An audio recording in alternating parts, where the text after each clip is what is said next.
Well, hello everybody, it's Lady G, and today is Monday, and I'm coming to you with this video, and I want to ask a question. Why are you still mad Monday? Yes, honey. I've been knowing people, I'm almost 60 years old, and I have been knowing people look like they have been mad all my life. What is really going on? Why are you still mad Monday? Look, we have all gone through things in our life. We have all suffered trauma.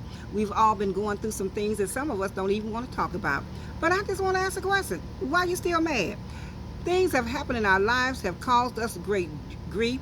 Some of us have grown up without fathers. We've been raised in a single parent home, and our single parent, whether it be your mother or your father, have done all they can do to raise you and to raise you well and to raise you right.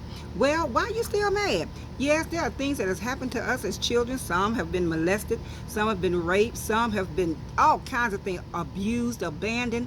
A lot of stuff have gone on, and when we was 12, when we was 13, when we was 10, when we was 6, when we was 2, a lot of stuff have happened to us that was beyond our control, and there was nothing we can do about it. So why are you still mad? There have been people in our lives that have hurt us, abandoned us, abused us, all kinds of things, and it helped to make us who we are today. We've learned nobody is useless, y'all. Some people serve as a good example of what not to be. So why are you still mad? People have borrowed stuff from you and have not returned it. People have borrowed money from you and have not repaid it. My mother used to always tell me, coming up, she'd say, never lend more than what you can afford to lose, because people have a tendency to change their mind on you. And I found that to be some good advice. So I didn't get mad when I loaned somebody some money and they didn't pay me back, because I only loaned you what I can afford to lose. Not that I just wanted to give you my money or give them my money, but I just wanted to get, that's how I was taught. So if you loan money, if you've given out things, if you've given out your heart, and look, y'all been divorced for 5, 10 years. Why are you still mad? He left you for another woman 10 years ago. Why are you still mad Monday? She left you for another man. Why are you still mad? It's time to get over it. You know the book says, be ye angry but sin not. Don't stay mad forever, because what happens is people are going on living their life, going on doing their thing, and you still sitting there mad. Something about madness and anger, what happens with that is, when you hold on to anger and being mad all the time and unforgiveness, it will cause your body to shed tears that your eyes would never shed. What that means is, when you hang on to unforgiveness and when you hang on to anger, when you're always mad all the time, your body will begin to shut down on you. That stuff will turn on you from the inside out. So it's better to sometimes just sit down and cry. Sometimes just get it out. Just talk about it. Find you somebody that you can confide in. Now, but remember, every best friend has a best friend. So you telling your best friend what's going on, and they telling their best friend what's going on. So make sure you have a confidant that's going to keep your information confidential, if you know what I mean. But why are you mad? You have people on the job, they didn't get the promotion. They didn't get that new job. They didn't get the new car. They didn't qualify for the house. And they mad at everybody. You have some people that's mad at home, and they come to work and they mad at everybody on the job. We didn't do nothing to you. Them people didn't do nothing to you in the office and in that plant and wherever you on that oil rig. They didn't do nothing to you. Why are you mad? It's time for us to sit down and do some self-inventory and to find out why we really mad. Because I'm finding out anger has a root cause. There's a reason why you really mad. Sometimes we don't deal with it. We have what is called displaced anger, and we really mad at one thing, but we snap at everybody else because we haven't dealt with our issue. It's time to deal with our issues. Why are you mad? Honey, it's time to get over that stuff. Yeah, I am not belittling what you've been through. I'm not trying to downsize what you have experienced, because all of us have experienced some pain in our lives. But are you going to allow that to keep you from growing to be the amazing person that you can be? Are you going to keep that anger every time you see her? You're walking around with a smile, with a frown on your face. You're walking around looking cross-eyed, looking like you've been eating sour grapes and spoiled lemons. Why are you mad Monday? Don't keep being mad. Don't harbor that anger. You can be angry. Let me tell you a story. This in the book. There was a king by the name of Saul, and he was a mighty king, and he was valiant, and he was like one of those warriors that go out and just kill the enemy. And when he came back home, he was so used to them cheering his name. He got so used to the banquets and the parties and the celebration.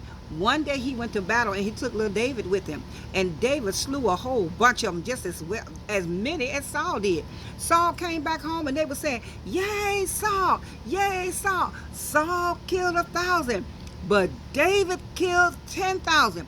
Saul got so mad he began to harbor that anger in his heart. Because if you don't deal with your anger, it's going to turn into madness. You're going to go mad. You're going to be jealous. You're going to be envious. You're going to be angry. Then you're going to be hateful.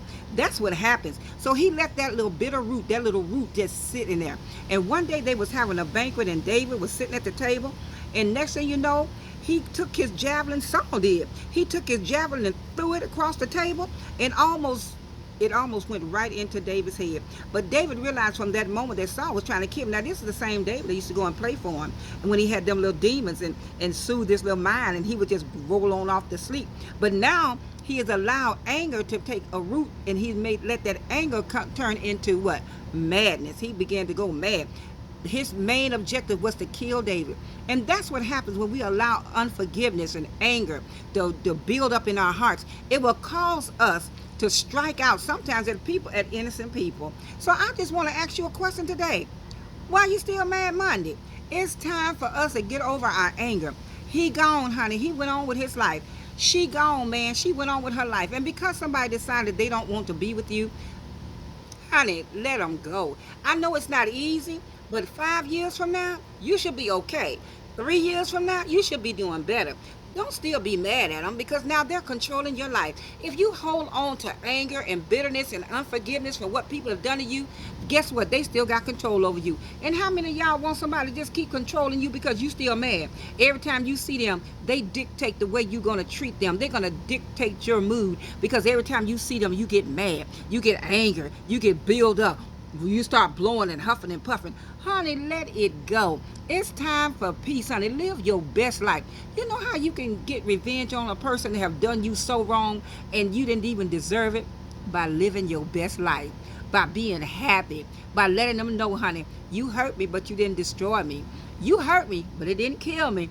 You gave me a little setback, but I didn't give up. So never give up, no matter what you've been through, no matter what somebody has taken you through, even though it was uncalled for and it was unnecessary and you didn't deserve that pain. Honey, forgive them even if they don't ask for forgiveness. Don't walk around mad, because then you're going to look like you got the problem, but really you mad at somebody else, and you striking out at everybody around you because you can't take it out on the person you really mad at. So it does no good to be mad. It does no good to harbor that unforgiveness and that hatred and that anger in your heart.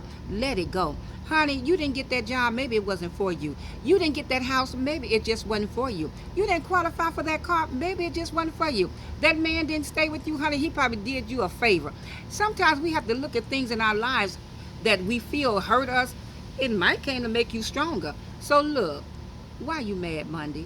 Don't still be mad over all that stuff from your past. Deal with it. Face it head on. Stop hiding from it. Stop running from it and burying it in your heart. Because your heart is made to love. Your heart is made for forgiveness. Your heart is made for laughter. Your heart is made for joy.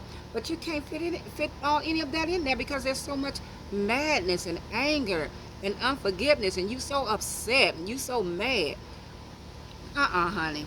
So today, I challenge each and every one that is mad at somebody, mad at something that happened in your life, in your past. Honey, I challenge you to let it go. I challenge you to forgive those that don't even ask for forgiveness. Because really, forgiveness is not for them. It's really for you, so that you won't be angry. You are a beautiful woman. You are a beautiful person. You're a handsome man of God. So come on, live your best life. And being angry and mad all the time is not your best life. So this is Lady G, and I am coming to you today with Why You Still Mad Monday. Don't still be mad. Let it go. And watch, you're going to have the time of your life. You're going to find joy that you didn't know you had. You're going to be able to sleep. And guess what? You're probably going to start feeling good in your body too, because you let all that stress go. Relax. Let it go. They're not worth it. Live your best life. Be all you can be. Be unapologetic you. Be the most authentic you. Be the best you that you can be. And the only way you're going to really be your best, you got to let it go. So this is Lady G. Oh, before I go, I want to encourage y'all to come follow me over on YouTube. I have a YouTube channel called Morning Tea with Lady G. And also I cook on that channel, and I talk, and we sit and have story time. You might enjoy it. So come on over there. Follow me on YouTube, y'all. So listen, until the next time, until the next upload, come on, y'all. Be yourself. Be all you can be. Live your best life, because can't nobody beat you being you. Later, y'all.